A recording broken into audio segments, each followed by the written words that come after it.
ለማን ላዋየው ኧረ እኔስ ህመሜን ለማን ላጫውተው ኧረ ጭንቀቴን። ሰላም ቤተሰብ እንዴት ናችሁ? ደህና ናችሁ? እኔ በጣም ደህና ነኝ እግዚአብሔር ይመስገን።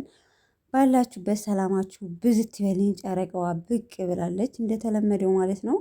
ሰሞኑን ያው ብቅ ብቅ እያለች ነው ኢንስታግራም ላይ ቲክቶክ ላይ ማለት ነው። እና አንድ ስቶሪ ላይ ያደረገችው ነገር በሀዘን ታውጣ ልጅቱ በሙዚቃ ነው። እና ኧረ ይሄስ ሙዚቃ ምንድነው ብላ ስቶሪ ላይ ለቀዋለኝ ማለት ነው። እና ለማን ላውራው በሀዘን ተውጣ ነው ያቺ ልጅ ሙዚቃውን የዘፈነችው።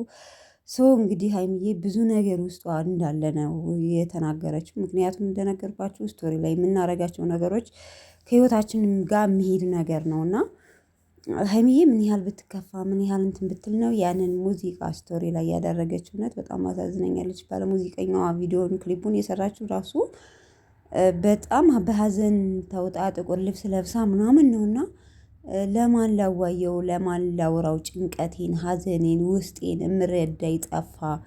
እና ውስጧ በጣም እንደምታለቅስ ምናምን ነው እንደምትጨነቅ ነው እዛ ሙዚቃ ላይ እንትን የሚለው ማለት ነው። እንደምታዩት ሁሌም ወደ እናንተ አካፍላችኋለሁ የምትለቃቸው ነገሮች ጥቅሶች ውስጥ ነው የሚነኩት ማለቴ ላይ የውስጥ በቃ ከላይ ሳቅ የሌላችሁም ውስጣችሁ እያዘነ ለሰው ብላችሁ እየተደሰታችሁ መስላችሁ ውስጥ ላይ ላይ ለካሜራም ወይም ለማንኛውም ሰው ደስተኛ የምትሆኑ ግን ደግሞ እንደዚህ አይነት ነገር ስትለቅ ጥያቄ ይሆንብኛል እውነት ለመናገር። እና ብሩኬን በቀደም በለቀቀው ቪዲዮ ሀይሚና ብሩኬ ምን ተፈጥሮ ነው ብዬ መጨረሻ ላይ እንደምታዩት ያው እነሱ እንኳን አስበውት እንደ ፕራንክ ነው ግን ዙሮ ሰላም ሆነዋል።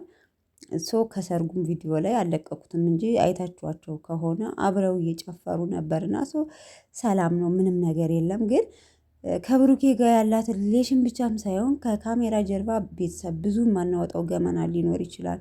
ማለት አንዳንዴ ሚዲያ ላይ ስንወጣ ሚዲያ ላይ ሁለመናው ይወጣል ማለት አይደለም። እና ከካሜራ ጀርባ ብዙ እንትን የሚላት የሚረብሻት ነገር አለ ይመስለኛል ማለት ነው። በእርግጥ የሰው ልጅ አልጋ በአልጋ አይሆንም ኑሮ። አንድ ቀን ትከፋላችሁ አንድ ቀን ትደሰታላችሁ እንደዚህች ናት በቃ። ሁሌም በዚህች አለም ላይ መቼም አንድ ሰው በቃ ሙሉ ሁሌም ደስተኛ ሆኖ አይኖርም። አንድ ቀን ሀብታም ገንዘብ ይኖራችሁ አይኖራችሁ ማለት ነው። እንደውም ደስተኛ የምትሆኑት ሳይኖራችሁ ነው እውነት ለመናገር። እና የሆነ ነገር አለ ግን እሷ በጣም እንደ ውስጧ እንደቆሰለና ለማን ነግሬው ማን ይረዳኝ ብላ ነው ስቶሪ ላይ የምትለቃቸውን ጥቅሶች ራሱ ሁሌም አቀርብላችኋለሁ። እና ብቻ ሀይሚዬ አይዞሽ። ለማንኛውም እኔ ሁሌ ምንም አልልም አይዞሽ ነው ሌላ ምንም አልልም ማለት ነው።